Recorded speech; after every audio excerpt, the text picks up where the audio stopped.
I would like to invite on dais our panel discussion dignitaries. I'd like to invite Mr. Ankur Singh, VP and Head Strategy Chemical Business, DCM Shriram Limited, the moderator for this session. Mr. Pulin S. Rajyagor, Senior Vice President, Vinyl and Chloralkalis, Reliance Industry Limited. Mr. Pushp Jain, Managing Director, KLJ Organic Limited. And Mr. Binay Agrawal, Head of CPVC South Asia, Lubrizol.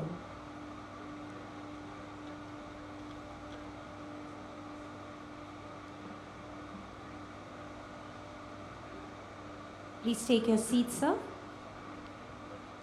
I'd like to introduce our moderator, Mr. Ankur Singh, VP and Head Strategy, Chemical Business, DCM Shriram Limited. Mr. Ankur is Vice President and Head Strategy in Chemicals Business with DCM Shriram Limited, a leading conglomerate in India with turnover of US $1.5 billion. Mr. Ankur is a science graduate and MBA in finance. He is also an alumnus of prestigious Kellogg School of Management, USA, and has done his senior executive program in general management. He brings over 17 years of experience in chemicals and life science industry in designing, leading, and implementing broad range of corporate growth and realignment initiatives. Prior to DCM Shriram, he has worked with companies like Ernst & Young, Jubilant Life Science, and SRF Limited. Mr. Ankur is prominent speaker in global and Indian industry forums. He is an avid tennis player and enjoys backpacking around the globe. Thank you. Over to you, Mr. Ankur. Thank you so much. Good afternoon, everyone. I think post-lunch sessions are a bit heavy. Just give me a moment.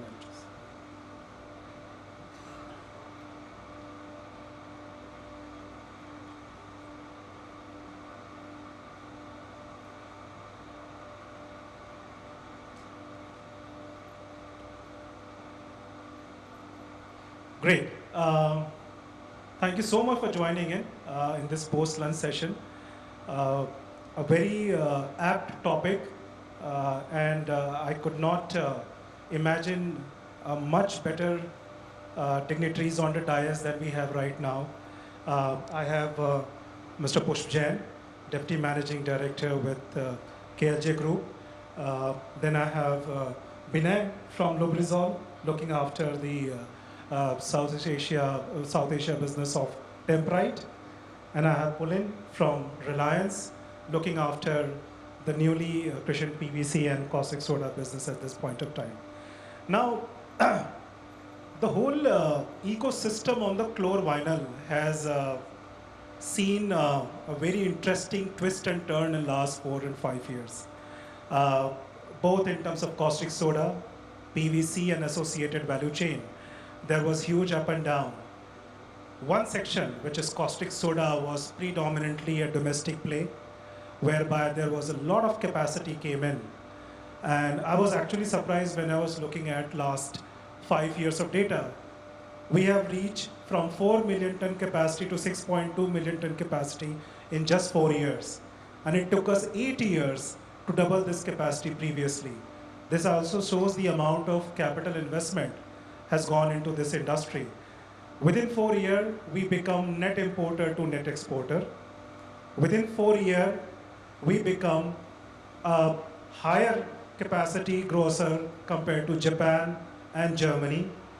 Within 4 years, we have not only set up a huge caustic soda capacities, we also increased our exposure to the power generation units as well. At the same time, in PVC, it's a status quo or went off. In PVC, we were roughly close to 55 to 60% of net importer. fortunately or unfortunately, I don't know, maybe the panel can delve deeper, we are still at the same stage.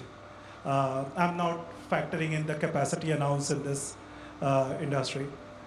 Second challenge which came in is China's demand and utilization of PVC.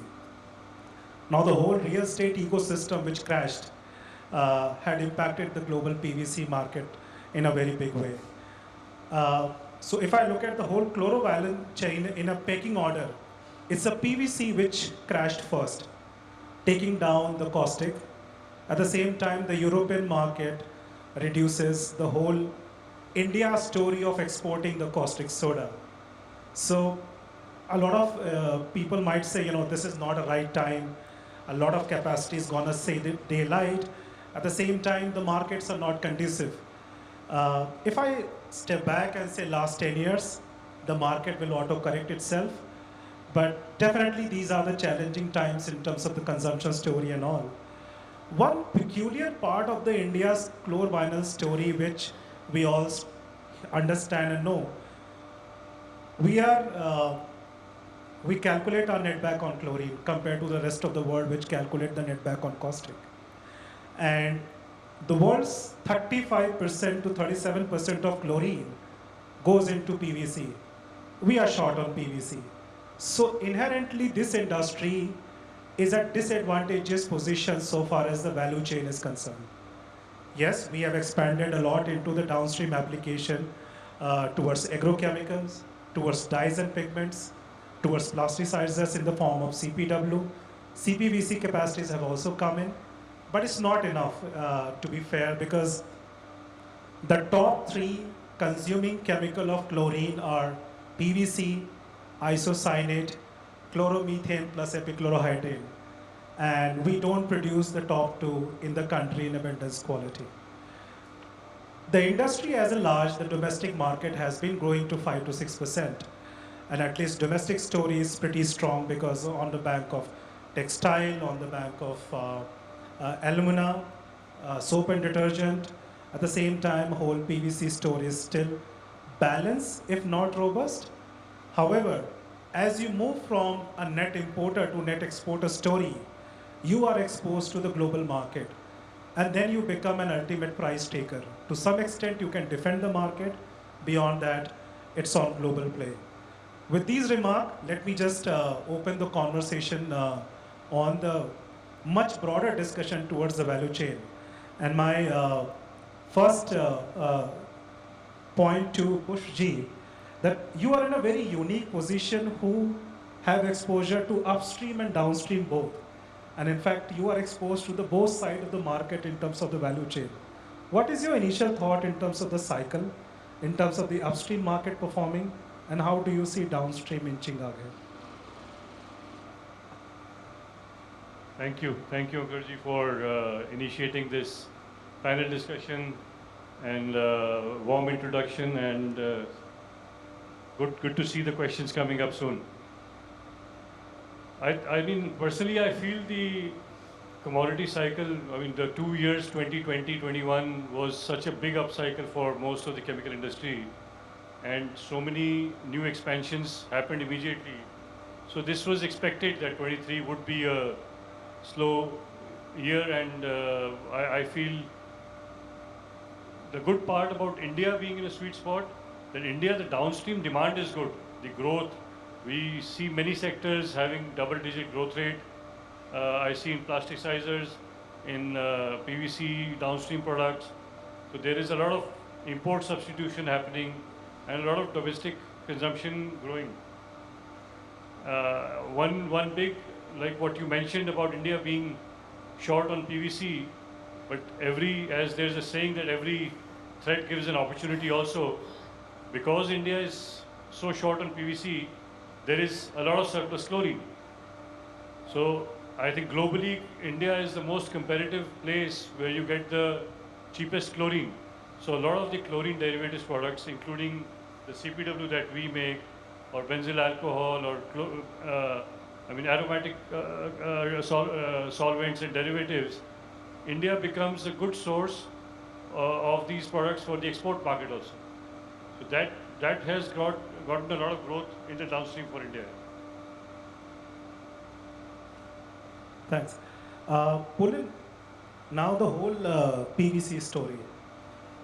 India is short on PVC. This has been a story of decades. While a lot of bulk chemical producers may have are struggling to get an access of feedstock, at least your organization has been in a much stronger cost position. My simple question is that why and or maybe what have been thinking to go now and why it took so long to play on this growing market? So yes, you are right. There has to be some reason, right? Market is there, but unfortunately no new capacities came up. So it's fairly simple, I would say. India was continuously on at a disadvantage as far as feedstocks are considered. So one was obviously ethylene. If you have to put up the entire chain, ethylene becomes very, very crucial. And then chlorine. Chlorine, unfortunately in India, we have so many caustic players, but then industry is so fragmented, and chlorine being chlorine, we know how hazardous it can be. So most safe way on a continuous 24/7 operations, safest way to transport chlorine would be through pipeline.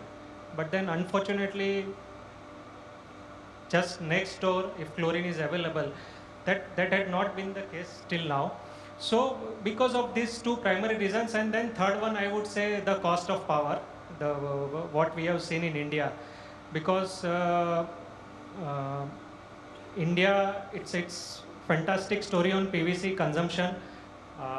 Today, I think this year we will be crossing 4 million tons of PVC. So in that way, we are third largest in the world. After China, USA, India is the third largest in PVC consumption. And rate of growth has been fantastic. There has never been any problem in the rate of growth. So today also, I would say, easily we can say it's 6 to 7 to 8% PVC growth on a sustained basis. We can definitely foresee it. But problem was in the raw materials. And now I think some movement is there. We have announced our new capacity. Other producers are also announcing it. So I think it's not long before we will see good amount of PVC capacity. But then India will continue to be in a net short position. On whatever knowledge we have as of now on the new capacities, I don't see the demand supply gap. Of course, it will come down, but then I don't see it meaningfully getting covered through whatever new capacities are coming in out right now. I just have a follow-up question on this. As we are looking at domestic capacity expansion, one is of course the feedstock route. The other, what we are hearing, is a traditional carbide-based route, which is, except China, is nowhere prevalent. So I have two broad questions on it. How do you see a broader cost positioning? Also, once player like Reliance or other large player choose to get into this business, do you see a global cost competitiveness of Indian-made PVC in export market, assuming that maybe not now, 10 years down the line, in case India choose to become net exporter? Is there a cost positioning? Because I may still have a relatively expensive feedstock compared to North America or Middle East. So how do you see that play? True, quite true. So two of the largest producers of PVC in the world, number one is China, number two is USA. Both have the tremendous feedstock advantage. China, almost 75 to 77% as of today, PVC is based on carbide PVC. And they have huge reserves of coal just on their backyard. So they definitely have big advantage. Like India, they also didn't have ethylene availability, or I would say the oil resources in their country. But then they have built their industry by integrating with the coal. Unfortunately, in India, we don't have that thing also. And USA, the ethane, it's just that I would say USA is tremendously blessed with this kind of volume and this kind of cost. as a main feedstock. So it's always China and USA. They will continue to be the cost leader in this PVC. As far as coming to India, we need to have all the things in place. So I'm quite hopeful with renewable power that we had a wonderful session just before lunch. The way it is progressing, and I'm very sure the cost of power, which is the main raw material for caustic, I would say, its costs are coming down, and I foresee it definitely it will come down to much below what we anticipate as of now. So number one is that. Number two, yes, we don't have ethylene in-house, but then somehow if what Reliance is doing, if we are able to bring the ethane gas to India and then put up our crackers based on that, so that would be one more advantage. And we other countries, they except I would say China, no other country has such a huge demand in their backyard. Okay, so that is our biggest positive. Our population, such a low per capita consumption as of now. We have a long way to go, and India has just started to grow. So I was just going through China numbers of PVC of last 20-25 years, how they have grown. So today, this year, if we are crossing 4 million tons, China has crossed it in 2002 or 3. Okay, so we are 22 years behind China, but then we do see, right, now China consumption has crossed 20 million tons of PVC. Their capacity is of course 30 million tons. So I foresee the same rapid path of growth for India. So that would be our main, whatever little disadvantage we will be having in our raw material, the market that we are going to have for next couple of decades at least, I think that would be our biggest positive, and it can more or less, I would say, we'll be able to make up the lack of domestic raw material. That's a fair point. Binay, from PVC to downstreams. Now, Lubrizol is a global leader in CPVC and other value-add product. And at least what I could understand from our conversation, that very bullish on Indian market. You have made some inroads with recent partnerships and all. So two questions. A, how do you see Indian market in long run? Do you see this market gonna be mature enough to bring in more specialized portfolio? Also from a capacity point of view, do you see this market can become your sourcing strategy for your, at least for Asia, if not the rest of the world? So just 3-4 questions compassing in one. Thank you, Ankur. Before that, I wanted to share a perspective about CPVC. I think CPVC is the only specialty chemical where India is number one globally. Right? In all other chemicals, India accounts for maybe 5 to 7% of global demand. But in CPVC, India accounts for more than 40% of global demand. So it's a great success story. Also, from a chlorine utilization perspective, CPVC uses chlorine at 3 levels. Starting with PVC, right? So our main feedstock is PVC, which is the user of chlorine. Then when we make CPVC, again we use chlorine. And then when we compound CPVC, again we use pigments and other additives, which are chlorine derivatives. So the growth of CPVC in industry in India is, I think, very beneficial for the chloralkali industry. Now to your question about where do we see long-term demand in India. So globally what we have seen is CPVC has 3 main applications. For plumbing pipes, number 1, number 2 for fire sprinkler, number 3 for industrial, and equally distributed between all 3 applications. In India, 90% of the demand is in plumbing pipes. Other 2 applications have not developed yet. We are trying, again, we will work with all the partners here to grow those 2 other applications where we see significant upside. But also in plumbing pipes, I think construction in India is going through a bull phase with a lot of investment coming, real estate doing really well. So we see minimum 10% demand growth for CPVC in India. And as other applications develop, we are hopeful the demand will be much higher. Now, from a sourcing perspective, again, coming from an MNC, I joined Lubrizol in 2016. And at that time, we were evaluating locations for setting up a CPVC plant globally. And to Pulin's point, US remains the most cost advantage because, ethylene being available at abundant,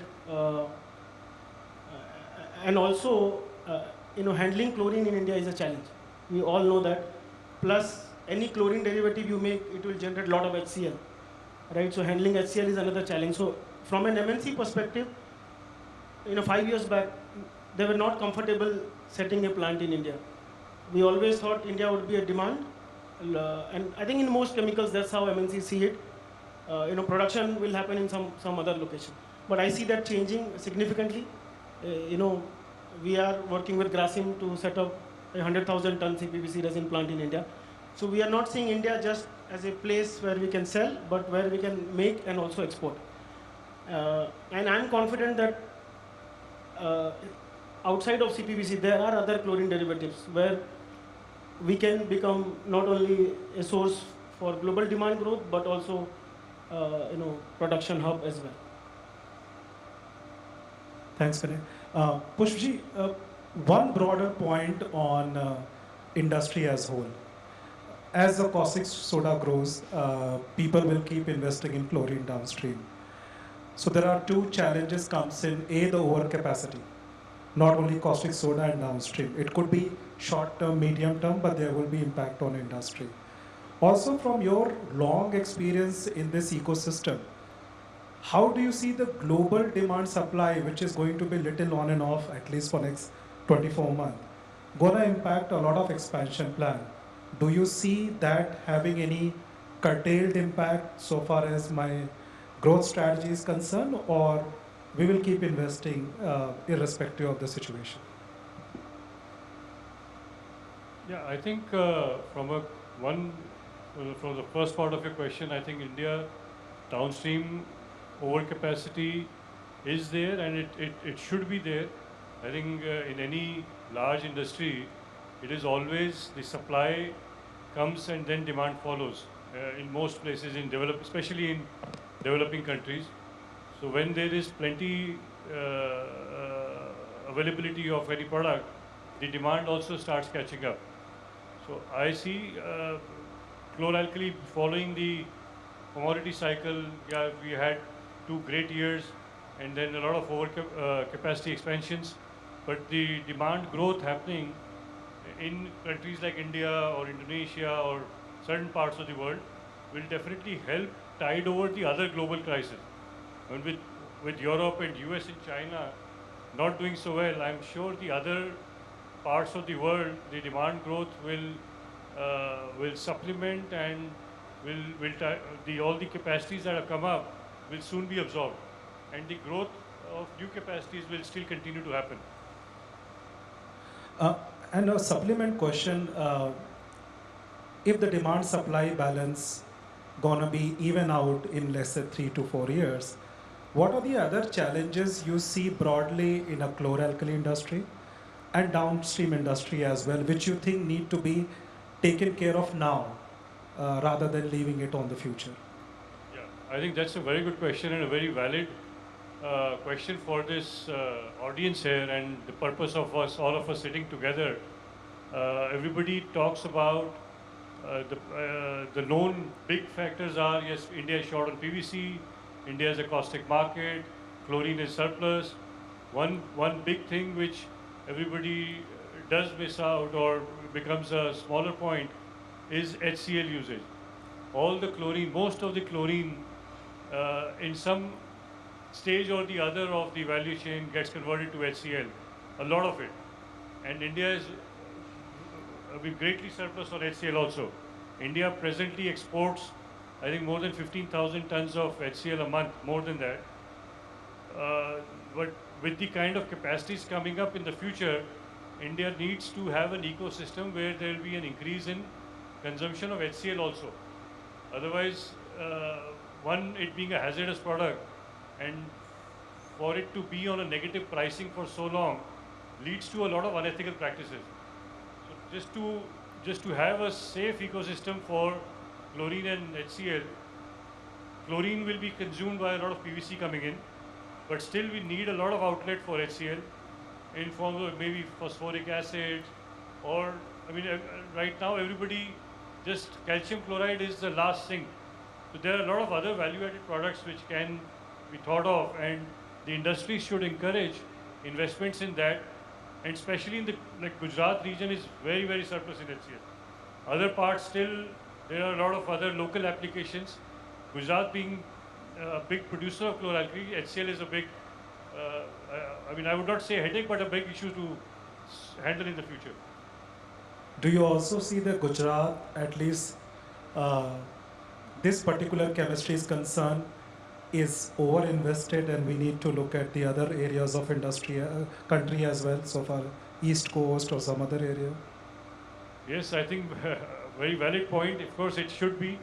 There is caustic production happening in Gujarat and consumption happening on the East Coast. So it's a logical sense that it should move. But I think the way the Indian economy and the manufacturing ecosystem is right now, it is very hard to replicate what you have in Gujarat, in other parts, Gujarat or Western India, I must say, to replicate in the other parts. So you need the whole ecosystem of a port infrastructure, import and export of products. You need the feedstock, you need the market. So apart from the mining industry, which is big in the Eastern India, other sectors are not as developed.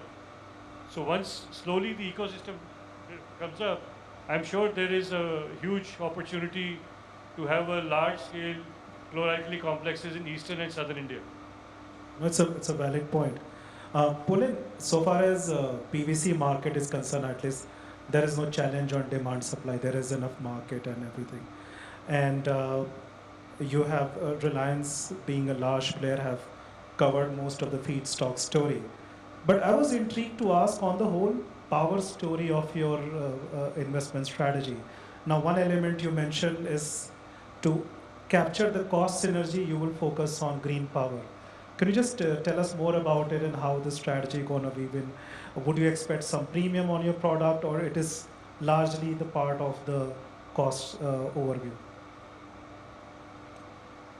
Yeah, so it forms very, I would say, very important part of our overall strategy. Power. We have announced very large, what we are calling it a Dhirubhai Ambani Giga Complex in Jamnagar, right? So we have very ambitious plans. There is an entirely separate business and separate team which is driving that. But then our basis of our new capacities, whatever it is, I am not talking only of PVC, but then wherever we are venturing into, cheap power would be a definite, I would say it's a given thing, and that's what the basis on which we are moving ahead.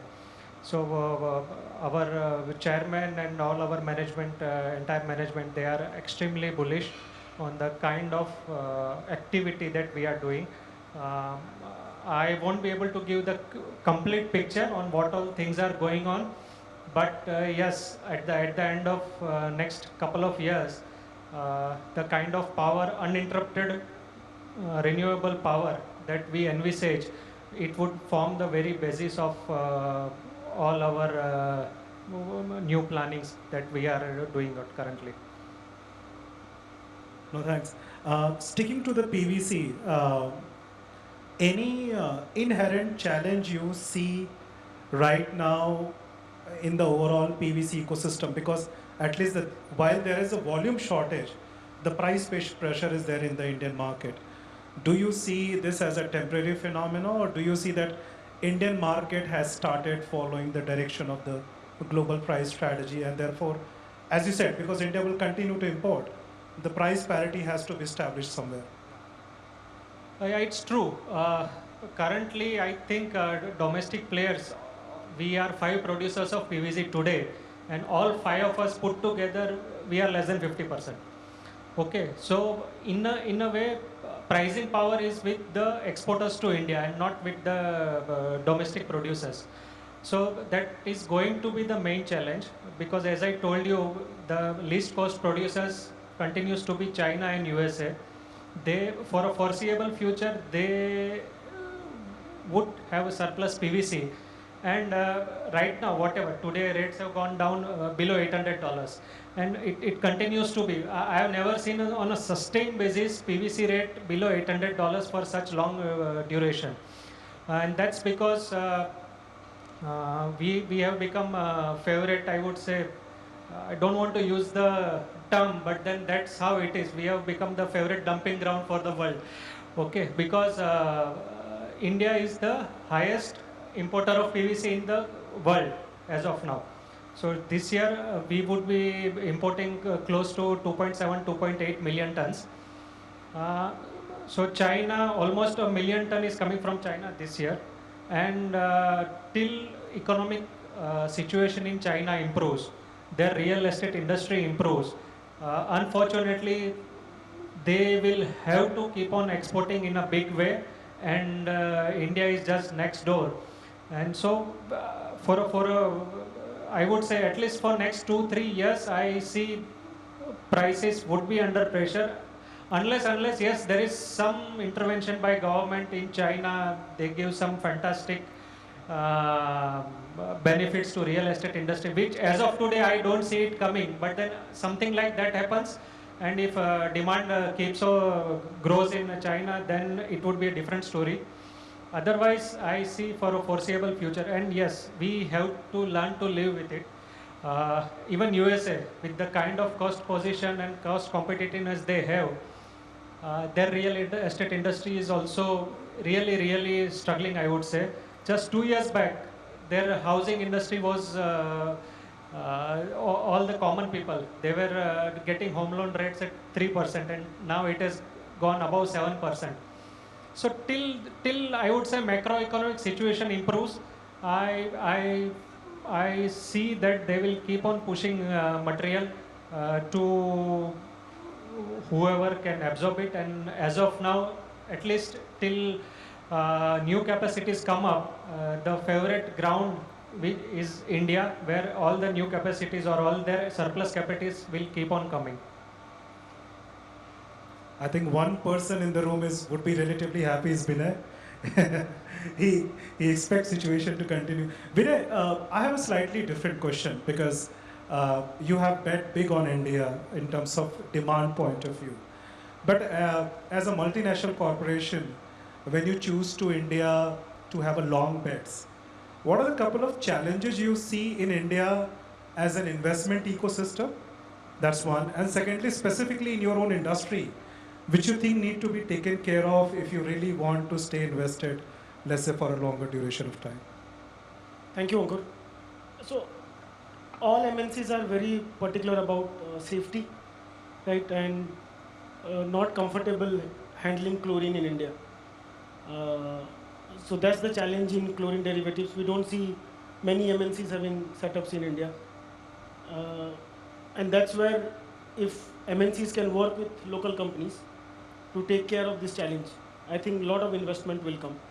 That happened for us when we worked with Grasim, and then our management became more comfortable that it can be safely handled, and that's why we are getting chlorine by pipeline.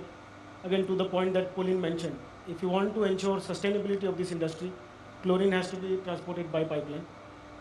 So number one. Number two, again, regulations in India are very stringent. When we set up a CPVC plant in, let's say, Thailand or Europe or US, we just treat HCl with lime and dump the calcium oxide in sea. Right? In India, we can't do it. So your capex goes up, because now you have to handle HCl separately, and the number of options are very limited, as Mr. Jain talked about. So that was another challenge. Luckily, the other perspective is demand, which has been strong in India and growing very fast. We will also look at, once we set up a plant in India, whether it is successful or not. So initially when we started with a compounding plant. We wanted to take a safer option. Compounding is a safer option. We set up a plant in Dahej in 2016. It is running at full capacity in 5 years. So confidence of our leadership increased significantly. And maybe that's the approach that other companies need to follow. Start small, go more downstream, have a compounding unit.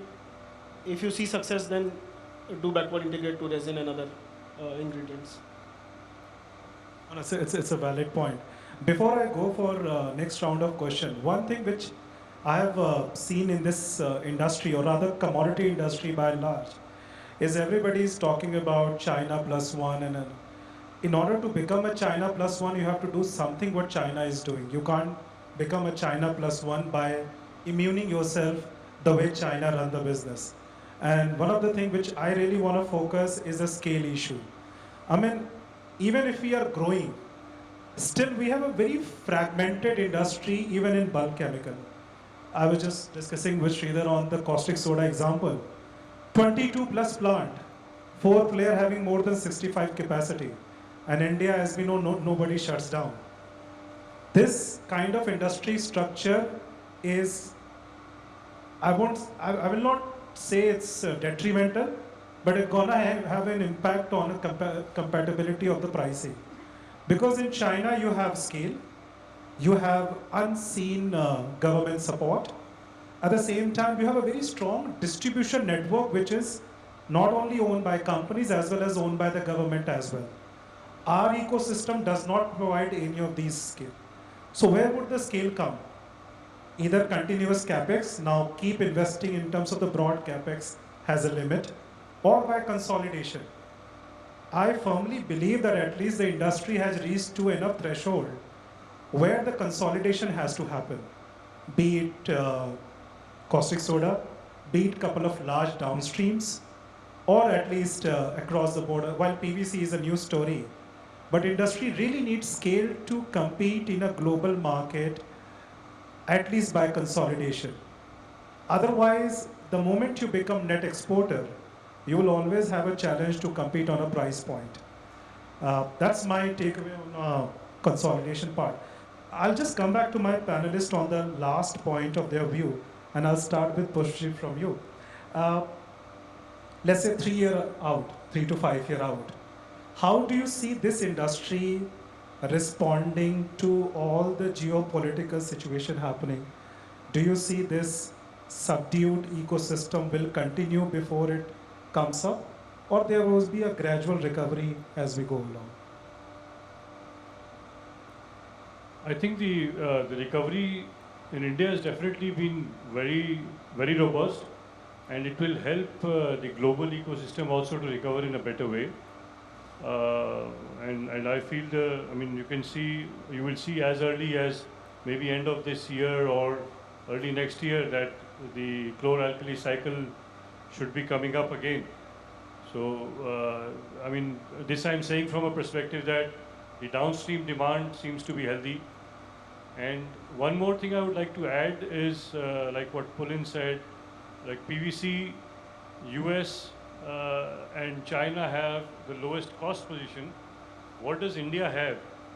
I'm not saying only for PVC, but all the downstream sector. I think one big edge that India has is the innovation here. We might not be the biggest or the lowest cost producer or the biggest producer in many large scale products, but a lot of specialty downstream products, India has an edge over a lot of the consumers globally would prefer to buy from India in place of China. Today we've been making CPW for last only 25 years. Today we are the largest in the world. There were other producers in Europe or other places. So it involves gives a lot of opportunity for agrochemicals, pesticides, paints, pigments, industry to be competitive on a global scale for the innovation that India can offer. So all these downstream products don't need the ethylene or the ecosystem which is missing in India. The innovation can drive the need for better products, better technologies, and better supplyability globally. I think that is what will be India's strength to recover from or grow in the near future again. No, it's a very valid point. Pulin, any thought on China PVC recovering, therefore some impact on India market you see in near future? I just hope China recovers, that's it. So, till then, as I told you, it's going to be challenge. But again, rather than looking at, let's look at our position, the way our construction industry is growing, the way irrigation schemes for agriculture is growing, right? The healthcare activities is going. So all these PVC goes into all of this. So yes, there I see couple of years probably there is a pain, but then going ahead, I don't see any major challenge in India for PVC industry. All the building blocks are in place. As I told, our construction industry, agriculture, infrastructure, whatever, the kind of infrastructure that is getting built in India today. Okay, pharmaceutical industry, or in general healthcare industry, the way it is growing, I think there is a tremendous potential. There is excellent future for PVC in India.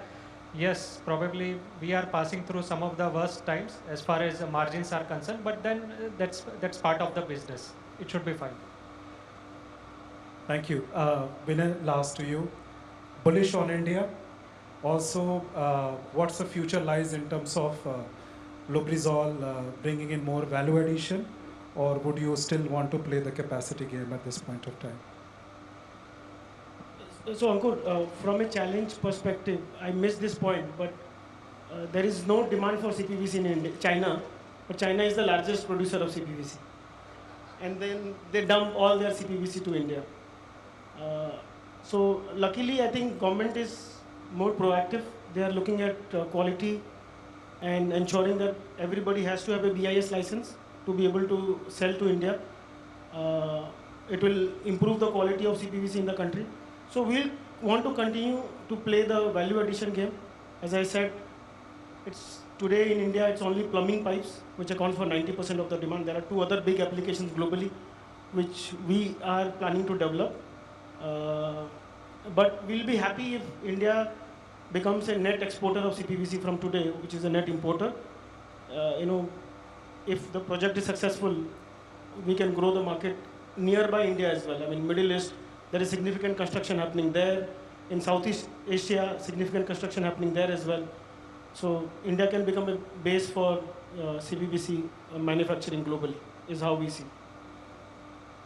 No, it's point. I mean, China is the one place where maybe make or buy doesn't exist. It only make exist, and then they choose to buy. No, I think perhaps it was, I must say, one of the most optimistic set of panelists I have sat in a recent time. I've been to a couple of conferences and mood has been very subdued. Couple of points which we talked about, that yes, these are difficult times. We have seen good times in the last 3-4 years. We have invested heavily. This is a time to consolidate, put focus on the cost, and get ready for next cycle in terms of capacity and all. A lot of focus on innovation. One thing which I could see consistent among all the panelists is a very strong belief in India growth story, not impacted by what is happening globally. Our domestic market is robust enough to take care of this investment. To my mind, that was the biggest takeaway. So thank you so much to all three of you. By this, I'll just open the floor for Q&A if we have few.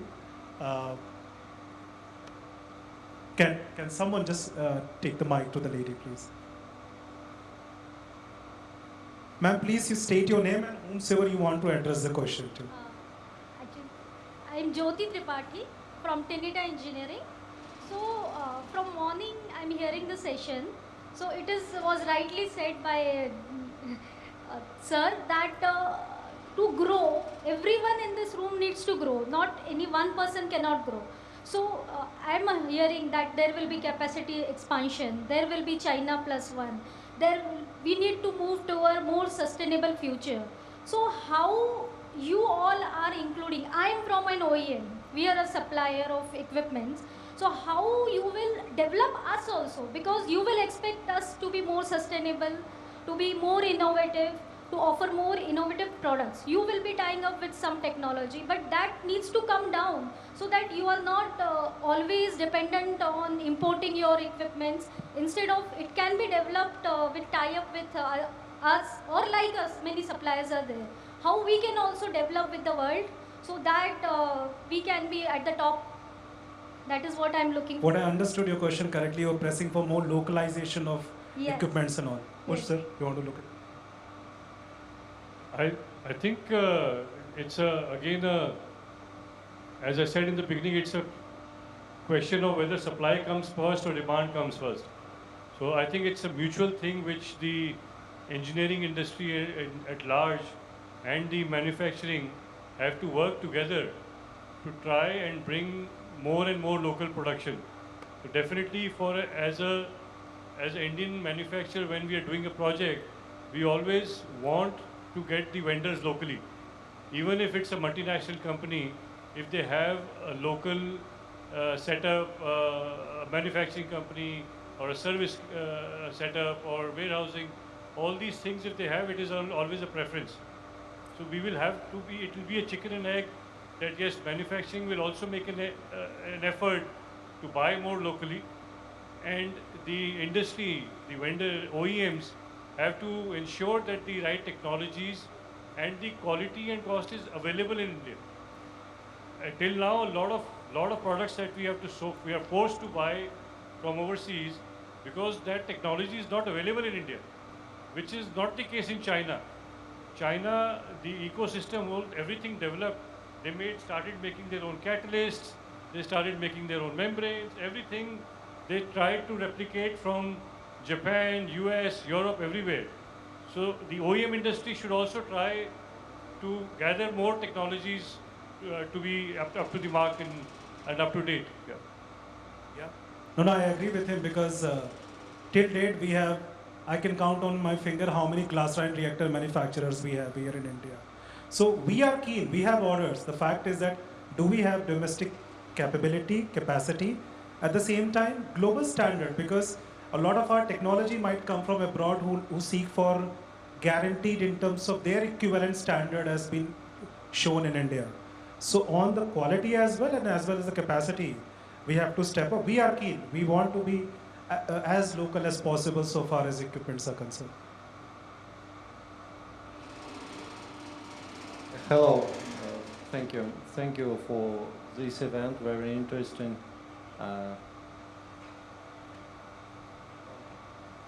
Thank you for this event. My name is Daur.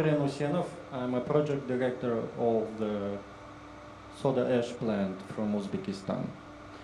I'm going to build a caustic soda plant, but I do not want to build PVC plant because of several economical issues. So I need a proven engineering partner to deal with the chlorine downstream. Do we know strong engineering institutes in China or in India? I understand that the question is almost similar to the previous one, but I would like to study it before I decide whether to build PVC or not to build. Thank you. So if I have understood you correctly, you're looking for right engineering partner or technology partner for chlorine downstreams here in India. Yes. You are sitting in a very right company at that point of time, right next to you. Yeah, sir. So Thank don't worry. you. And you will have enough participant here in the exhibitions as well. Nonetheless, we'll catch up right after the session as well. Reach my goal. Thank you.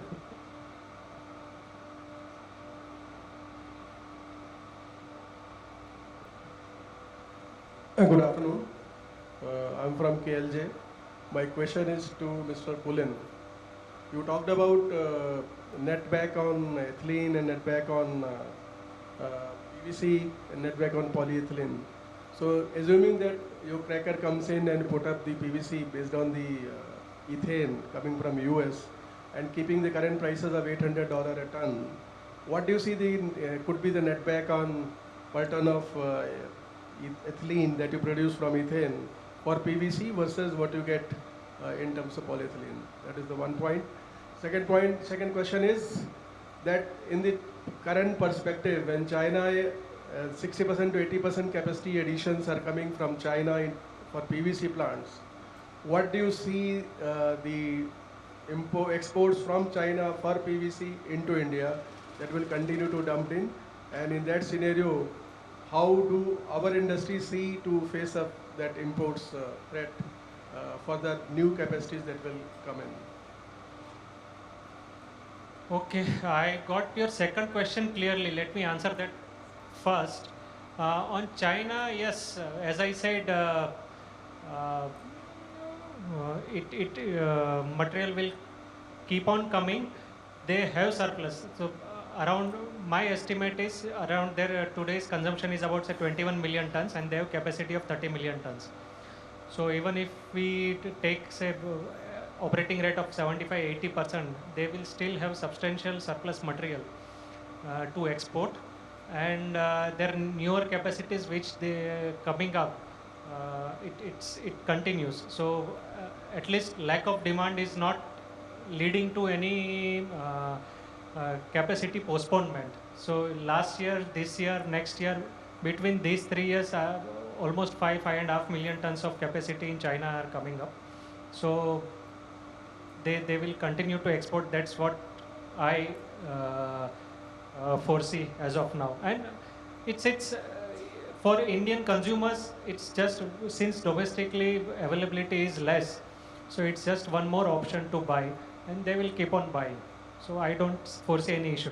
The first question which you said was on ethylene, right? So for netbacks on Should I repeat that? no, so all the netbacks of ethylene, if you consider all the downstream products of ethylene, PVC gets you the highest netback. Only reason is in PVC 50% is salt. So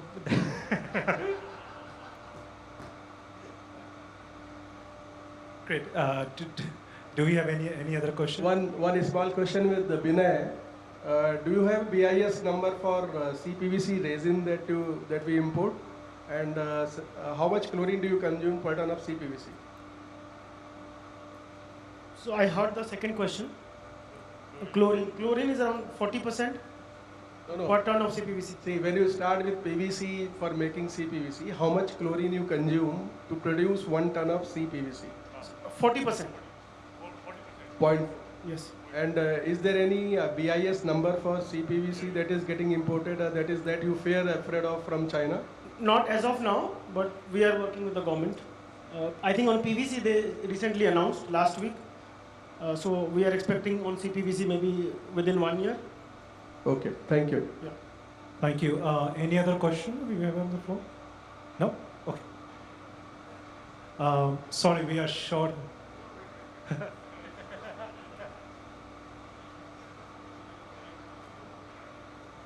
Works now. So there was a question from the audience on localization of equipment and engineering. I just want to take that question a little broader, if you don't mind. So firstly, the chemical industry, whether an Indian company or a foreign company, and I have worked in both, really love local suppliers. As a chemical industry, my nightmare situation is I don't have service and spares, parts and support for equipment, right?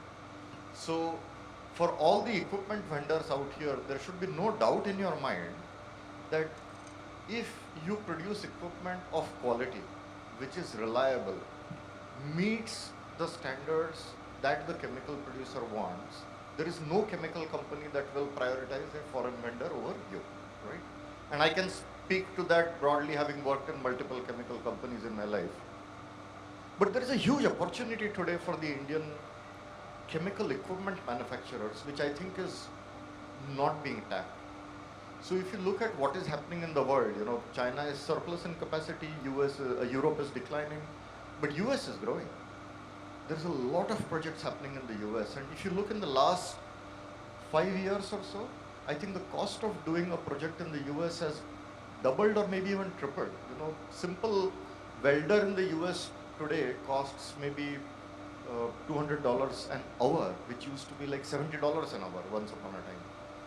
So I believe there is a huge untapped market for equipment that complies to US standards, people who can do skids, people who can do engineering and provide it on a turnkey basis. So I would really, encourage the Indian chemical equipment manufacturers to look at US almost like an emerging market. The way the Western world is looking at, China, India, etc. as an emerging market. For us, actually, we have strong strength in engineering, we are good in metallurgy, we have enough surplus manpower, our labor rates are nothing compared to what you see in the US. I think it's a big unexplored opportunity. I'm not from the chemical equipment industry. If I was, I would not be telling you this secret, but I'm a user in the industry, so sorry, I had to bring this point. No, it's a fair point. Thank you, Jain. With this, I think, shall we wrap up? Or we have last question, please. Thank you. Yes, good afternoon all. I'm Ronak Kirani from the Grasim Industries Limited Project Technology team. My question is to all open for panel members. Do we foresee any significant impact on the demand of the chloralkali derivatives while growing with electronics and semiconductor industries in India, like uses of high purity HCl? Could you repeat your question, please, sir? Do we foresee any significant impact in the demand of the chloralkali derivative products with growing of this electronic and semiconductor industries in Okay, India? so see, India with the latest push on the chip manufacturing, we do expect a bump in coming. There are two bottlenecks. One in the technology, the second is the raw material, which is a good quality silicon ware. Now, so China has two skills. One, their ability to process the raw material. Secondly, putting up the gigafactory to operate the chlorosilicons at a scale which makes the whole semiconductor ecosystem relatively cost effective. To my mind, there is enough work is happening. If I'm not wrong, Tata Chemical is working on that already. There is a lot of work is happening at R&D level. In fact, they have developed a piloting and prototype as well. So I'm not targeting China on the scale point of view, but with the chip and semiconductor coming in India, I do expect at least one or two players coming in this industry through partnership. Because right now we are at such a nascent stage, I don't think that Indian chloralkali industry can do it on its own. So we need at least tech partnership, both in raw material processing and the intermediate manufacturing. So these are the two elements. And before that, there is a lot of opportunity in electronic chemical. So as you know that most of the commodity chemicals, ultra pure grade, can be used as an agent or as a cleaning agent in electronic chemical. India should also start working on those elements. There is a price differential of more than 2.5 times of regular acetic acid and E of grade acetic acid. That could be the first stage. The second stage was getting into the processing the raw material and of course getting more of a chlorosilicon chemistry. Work is happening, but it's going to take time. And technology partnership is the key for this particular industry. Thank you. Thank you. With this, I would like to end this session. I'm grateful to such an esteemed panelist. Thank you so much. I think I was much more learned and educated from this session. Thank you so much. Really appreciate that. We thank you for your precious time. Inviting Mr. Ankur to please give away the memento. To Mr. Pulin S. Rajyagor.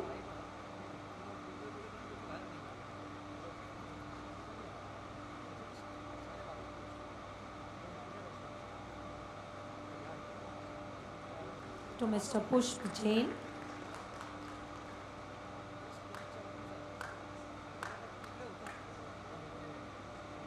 And to Mr. Binay Agrawal.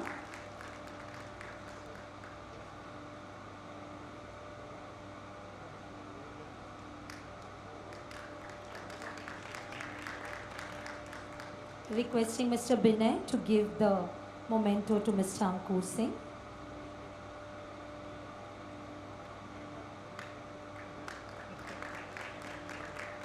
Thank you once again. Requesting all of you to please stand with the memento for a photograph.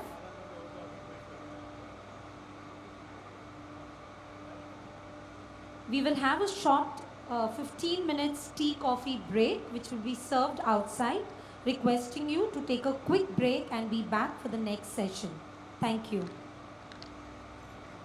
We have the next session at 3:45.